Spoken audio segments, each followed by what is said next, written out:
આજે આપણે જવાનું છે શનિદેવનું જન્મસ્થળ કહેવાય એવા હાસલા ગામે શનિદેવજીના મંદિરે, અને પછી જવાનું છે વીર માંગણાવાળાની જગ્યાએ ભાણવડ. સાંજે બધા મિત્રો ભેગા થઈ ગયા હતા એટલે આપણે મામાદેવના દર્શન કરવા માટે જવાનું હતું પેડલા ગામે. આપણા બે મિત્રો ચશ્મા પહેરી લીધા. આપણે ચશ્મા પહેરાયા નહીં કારણ કે આપણે ઓલરેડી ચશ્મા પહેરેલા જ છે. વાત તો સહી હે. સિદ્ધુ મૂસેવાલાના ગીત સાંભળીને રોકેટની જેમ ગાડી ઉડાવીને સીધી આપણે જવા દીધી ભાઈબંધના વાળે. અમદાવાદથી આવે ને થોડુંક આ ગાયું ને બધું જોવાનું એટલે નવીન નવીન લાગે એને. અચ્છા हमको सिखा रिया है.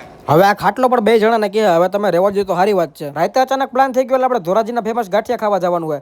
પેલા મકાવી લીધી આપણે ધોરાજીની પ્રખ્યાત ડાખરી, અને હવે ખાવાના હોય લાંબા ગાંઠિયા. કેમેરામાં દેખાતો નથી એટલે ખબર ન પડે ને કોને પ્લાન ગોઠવો તો એમ. ડાયરેક્ટ જાદુ થઈ ગયું. બીજે દિવસે સવારના પોરમાં આપણે સીધા ફોર વ્હીલની અંદર આવી ગયા કારણ કે આપણે ચારે ચાર ભાઈબંધોએ જવાનું હતું એક જગ્યાએ. ક્યારે ઘરે આવે પાછાનું નક્કી નથી એટલે પાવર બેંક ને બધા હથિયાર કમ્પ્લીટ રાખ્યા. અને સૌથી પહેલા આપણે ઉભા રહી ગયા હોટલ પનઘટે ચા પીવા માટે. ગામડાવાળા રસ્તામાં હાલતા હતા ત્યાં જ આપણે ભેંસુનો ભેટો થઈ ગયો. હવે આપણે બહુ પાછળ બેસીને કંટાળ્યા એટલે આપણા હાથમાં ગાડી આવી ગઈ હતી ને આપણે સીધી જવા દીધી હાઈવે ટુ હાઈવે. વાહે આરામ તો એમ કરે કે કેમ હવારનો ભાઈ પોતે જ ગાડી હાંકતો હોય. કાંઈ વાંધો નહીં, હાલો છોકરું સમજીને જાતું કરી દીધું ને આપણે સીધો એને પાડી દે હવે શેરડીનો તાજો તાજો રસ. ઉનાળામાં આપણે સોડા પીવાની થતી નથી કારણ કે શેરડીનો રસ પી તો જ સાચી ઠંડક થાય. રસ્તામાં આવી ગયું ઢેબર ગામ ને કોણ કોણ અહીંથી વિડીયો આપણો જોવે કોમેન્ટ કરી નાખજો. શનિદેવ હાથલા મંદિરનું બોર્ડ આવી ગયું ને આપણે પહોંચી ગયા હતા ફાઇનલી હાથલા ગામના રસ્તે. જેટલું શનિદેવનું મંદિર પ્રાચીન છે એટલો રસ્તો પણ પ્રાચીન છે ભાઈ. ગામમાંથી નદી પાર કરીને જવું પડે. ફાઇનલી મિત્રો આપણે પહોંચી ગયા હતા શનિદેવના જન્મસ્થળ હાથલા મંદિરે.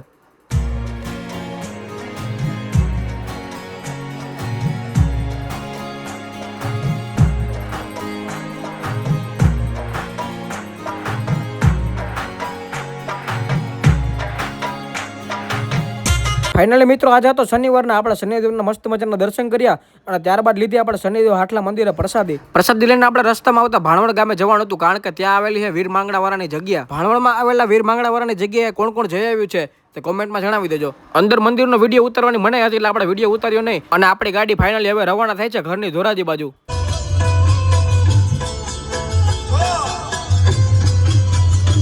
ઘરની ધોરાજી પૂગીને રાત્રે જમી કરીને આપણે બહાર નીકળ્યા હતા અને બધા ભાઈબંધો ભેગા થઈ ગયા હતા કારણ કે આજે આપણે કરવાની હતી કોનની પાર્ટી.